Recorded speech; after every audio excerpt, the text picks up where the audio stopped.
What is a mini rig? With the strength of the Star Wars IP at the time, kids wanted figures, vehicles, and play features to bring their Star Wars world to life.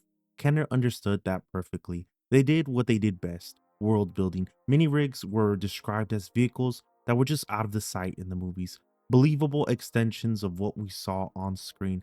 They felt authentic enough that many would later be absorbed into canon in different ways.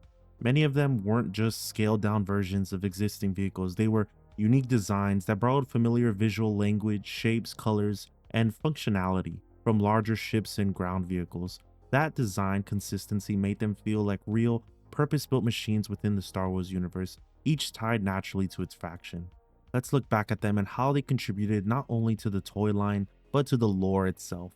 The AST-5 Armored Sentinel Transport was an aerial scouting vehicle that would transform into an armored sentinel gunner station from Jabba's crime empire. Now, the design is a little confusing to me, but I love the color choice. It fits perfectly alongside the skiffs and sail barge. The sentinel mode almost works, but it's odd. When you think about Jabba's goons having two or three of these lined up like a makeshift gun wall, it actually makes a lot more sense for defending Jabba's palace. But the Cap 2 Captivator makes a lot more sense to me. It's an Imperial mini walker used by bounty hunters. The design is goofier, but that's honestly part of the charm. I can absolutely see this appearing in an animated episode. The features work to manipulator arms for capturing prisoners and a blaster cannon for enforcement.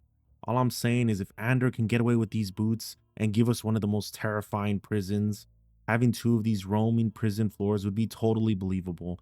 The bubble cockpit is probably my favorite feature. It lets you clearly see the bounty hunter operating the vehicle.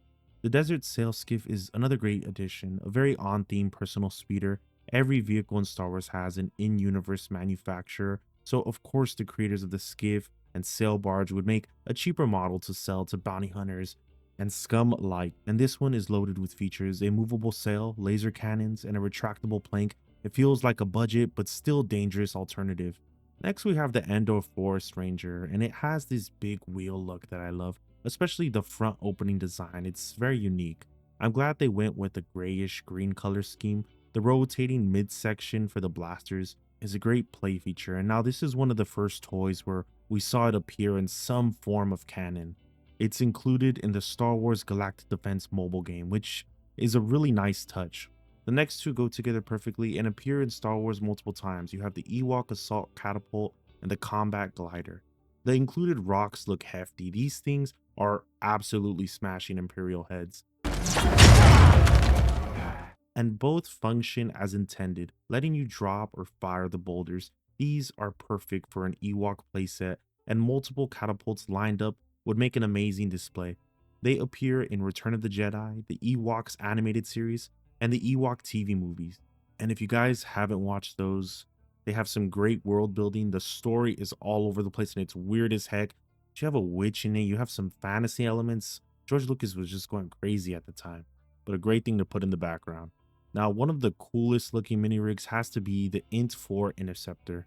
This scout repulsor craft could be deployed from an AT-AT. It trades durability for speed while keeping a solid level of firepower.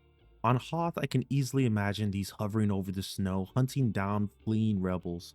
It's a haunting thought, especially with that red lit eye. It appears in Star Wars Commander, and it just really highlights the design choice to just make it look like a flying AT-AT head, and it's perfect to me. The ISP-6 Imperial shuttle pod has a lot of charm. It's clearly Imperial, but not unique enough to really stand out in expanded media. It's mentioned in the Age of Rebellion Game Master Kit.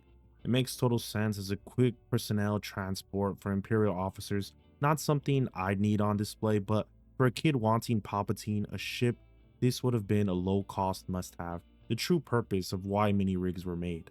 Kids would leave with the iconic ship they want, and parents would be happy they didn't have to spend an arm and a leg.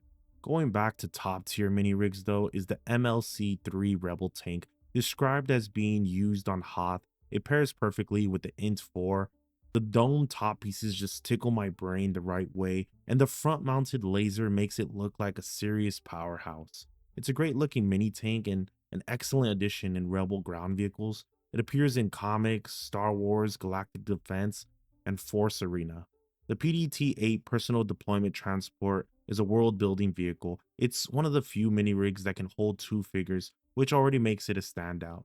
Droids operate the transport, moving humans or other droids deeper into or away from the battlefield. The color scheme works perfectly for rebels and Hoth, and the rotating side thrusters are a great functional feature. It was originally called the DPT-8 Droid Personnel Transport before being renamed. The vehicle maintenance energizer complements the other mini rigs perfectly. Put a few of these in a hangar bay display, and the world instantly feels more alive. It rotates, has hanging tools, hoses for repairs, and even a suction feature to attach to ships. It comes with two units, allowing repairs on two vehicles at once, but can support up to four, perfect for completionists. Its neutral design makes it usable across multiple factions. Now, coming from the same family is the radar and tripod laser cannons. They're essential for hot displays, and the tripod includes a hose that connects to an external in-universe battery pack. The radar dish has an exploding play feature for when defenses fail. Simple designs, but those small added play features highlight the beauty of Kenner at the time. The MVP of the mini rig lineup has to be the MTV-7 vehicle, a tank and scouting vehicle. It appeared in Star Wars Commander, Lego Star Wars The Skywalker Saga, Force Arena, Star Wars Visions, and Star Wars Insider issue number 234. Its main play feature lets it be suspended or pushed down for ground level movement, which makes perfect sense for a multi-terrain vehicle. When I saw it appear in Visions, it felt completely natural. I love this design, and the different art styles across media really bring it to life. You go from a vintage classic looking mini rig set to one that has these menacing looking treads. Then you can have your figure mounted on top, manning the laser cannon. Now, we can't just talk about mini rigs, we have to also mention the body rigs that came with it. There are these exo-suit style machines that go on the figures. The security scout gives the user a camouflage repulsor lift. This thing is honestly terrifying. Imagine seeing these flying around, laser firing soldiers. Come on, man. Of course, the Empire has their own body rig, allowing the operator to lie or sit comfortably while blasting enemies. The design is a little weird. I prefer the Rebel version, but it includes a grappling arm for capturing enemies, which fits the Empire perfectly. We even see it in Star Wars droids snatching up things. The final body rig is the one-man sand skimmer, another hovercraft for cruising across the Dune Sea. It's simple, fun, and fits right in with the rest. I'm especially glad they kept the sail. It ties it nicely into the skiff aesthetic. You can have Jabba's goons just surfing the sands. Now, all these designs are a little goofy, but their charm still captivates fans today, especially when you look at the insane prices they're pulling on the aftermarket. A full mini rig's comeback is a dream, but every now and then Hasbro does create a unique kid-focused vehicle that captures the original Kenner magic. Let me know if you have any of these in your collection. Thanks for watching, and I'll see you guys next time in the Toy Cantina.